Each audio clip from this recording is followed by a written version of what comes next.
Okay, this is section 3 of the making of an industrial society. You have myself and my cat Kodak with me right now. You might hear random purring noises or some other strange noises. For instance, right now he's licking my hand because he's a cat. He's kind of weird. So my apologies for that if the lecture is a little disjointed in that regard or if you hear some weird noises. But we're moving on because we are going to be looking at in this last section, not only was Western industrialization good, but looking at it from not the perspective of the West, but from the rest of the world's perspective. So, let's look at the global effects of industrialization. Right now, my cat desperately wants attention, and so he is making a nuisance of himself. Let's continue. Okay, first we're going to be looking at Russia. Now, yes, Russia is technically European or arguably Eurasian, but it's important to understand that we see industrialization happening in Western Europe, again with the exception of the Iberian Peninsula. Russia was late to the game.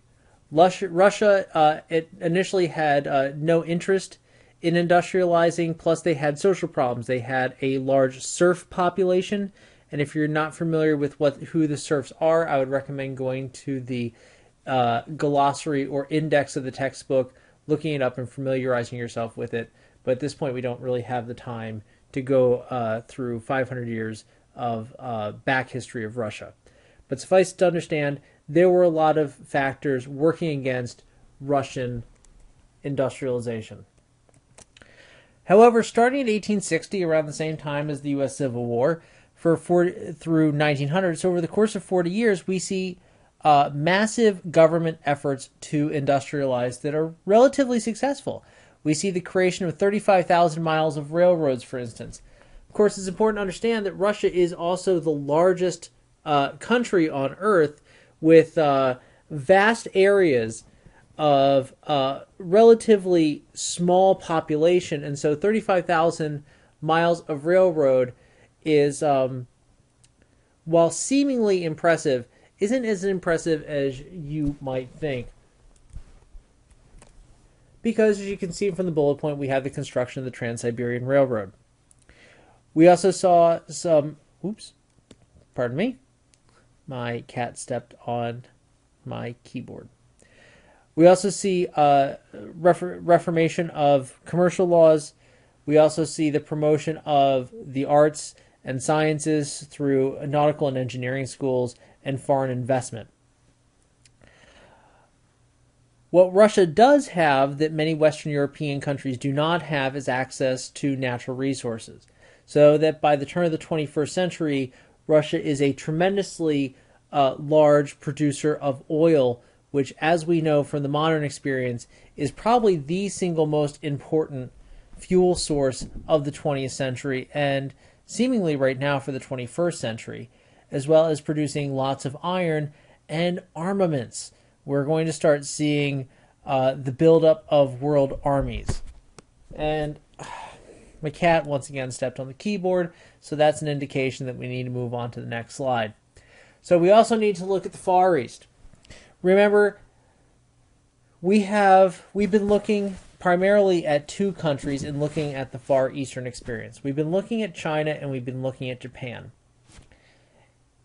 China during this time period is under the Qing dynasty, and remember the Qing are, after years and years and years and years and years of change, they are looking to use a Warren G. Hardingism, normalcy. They're looking for normalcy, and so they are reluctant to embrace industrialization. Whereas Japan, which had been forcibly open to the West, embraces it. At the same time, this is a happy coincidence because we also see the Meiji Restoration and the unification of Japan, which makes it politically the right time for Japan to industrialize as well. Now, there's a lot I could say about Japan and industrialization, and you could see some of it in the notes. But I want to give you a story that I'm hoping will make sure that the importance of how Japan industrialized sticks. And to do that, I'm going to tell you a story that may or may not be 100% historically accurate. There are conflicting sources, and frankly, despite having done a bit of searching on my own, I can't find a definitive answer for this.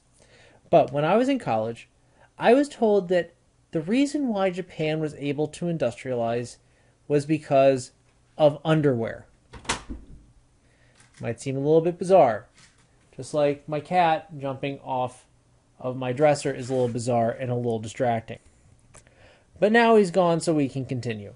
Japan industrialized because of underwear. Let me explain this. Prior to industrialization, Europeans didn't really wear undergarments. Wasn't really a thing, wasn't really important. But with industrialization, we see a more important role placed on hygiene, and part of that was wearing clothes that kept us more sanitary. Japan, by contrast, for years had been wearing underwear. Japan, one of its great strengths throughout a good chunk of its history has been high sanitation standards. You see this, for instance, in tea drinking. The benefit of tea drinking, of course, is that you boil water. That boiled water kills off any or most bacteria and makes for healthy drinking water. By contrast, the European way of dealing with bad drinking water was to ferment it into alcohol, and instead of drinking boiled water, to drink beer. But to go back to my initial story, Japan for centuries had been wearing underwear, and it was silk underwear. Because Japan begins to industrialize, one of the first things, just like in the American realm, we start with textiles, Japan does the same thing, though instead of producing things like shirts and towels and cloth, they produce underwear. And they begin marketing that underwear to Europeans. Europeans who are industrializing have more access to money and are therefore able to buy more luxury goods. Those luxury goods, combined with a changing sense of morality, plus increased awareness of sanitation and hygiene, means that there is a tremendous market for underwear, for people to buy underwear. Europeans start buying underwear in the droves. You, of course, wouldn't have just one pair of underwear. You had to have multiple pairs of underwear, because you had to have one for every day or every at least few days that you would change into and change out of. And this purchase of Japanese underwear brought money into their economy, which allowed them to industrialize further. And so one of the consequences, of course, of the purchase of underwear by Europeans during the 19th century was that Japan had the ability to militarize itself in the 20th century. So in some ways, underwear, at least according to the professor I had in college, underwear was partly responsible for Japan's involvement in World War II. I hope that helps you understand or helps you remember Japanese industrialization. To continue. Now remember that prior to this time period, we start to see European colonization. Europe is colonizing places throughout the world. The New World, Africa, and Asia. And at first, as we saw in Spain and with Portugal, those colonies are used for producing cash crops, sugarcane, indigo, coffee. But with industrialization came the need for other raw materials. Things like rubber, things like cotton, things like iron, and eventually oil and coal. And so these colonies become increasingly important for raw materials. And in some places, and those places being primarily locations that have been colonized with large European populations, tend to fare better than colonies with very little European migration when it comes to industrialization. So if you think about the most industrialized countries now, you of course have the United States and you have Europe at the top of the list. But if we think of first world countries, you can think of places like Canada and Argentina, South Africa, Australia, New Zealand as first world countries. They tend to industrialize faster than other countries such as India, which is going through the process of industrialization in 2014 instead of places like Australia where it happened many decades earlier. With those colonies, with those areas of the world that are conquered by Europe, what we see instead in the next slide is economic dependency. Europe begins producing manufactured goods that are cheap, and other parts of the world want them. They can't produce them for themselves because they don't have the influx of money in order to produce it, nor do they necessarily have the technological wherewithal or human capital to make it happen.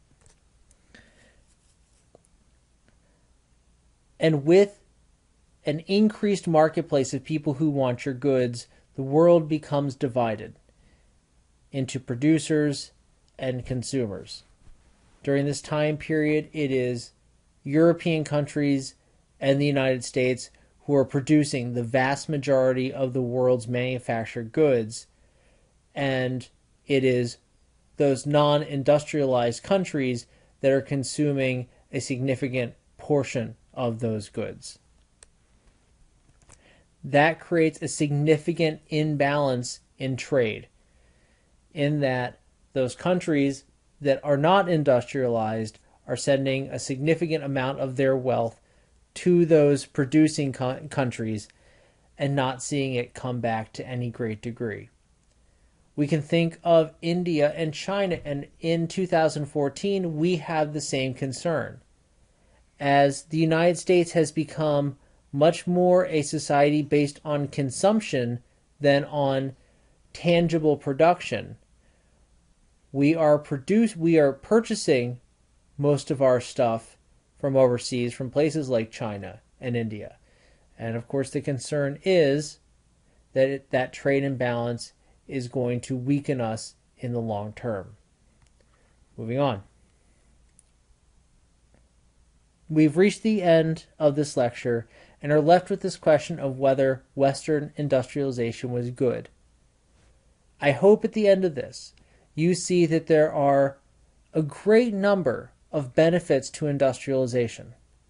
At the same time, there are a great number of drawbacks to industrialization. What I'm curious to see is if you can call out those positive and negative attributes of industrialization, and what some of the externalities or unintended consequences of those effects of industrialization are. And in the end, make a judgment as to whether or not Western industrialization was good. That's the end of this lecture. Thank you very much.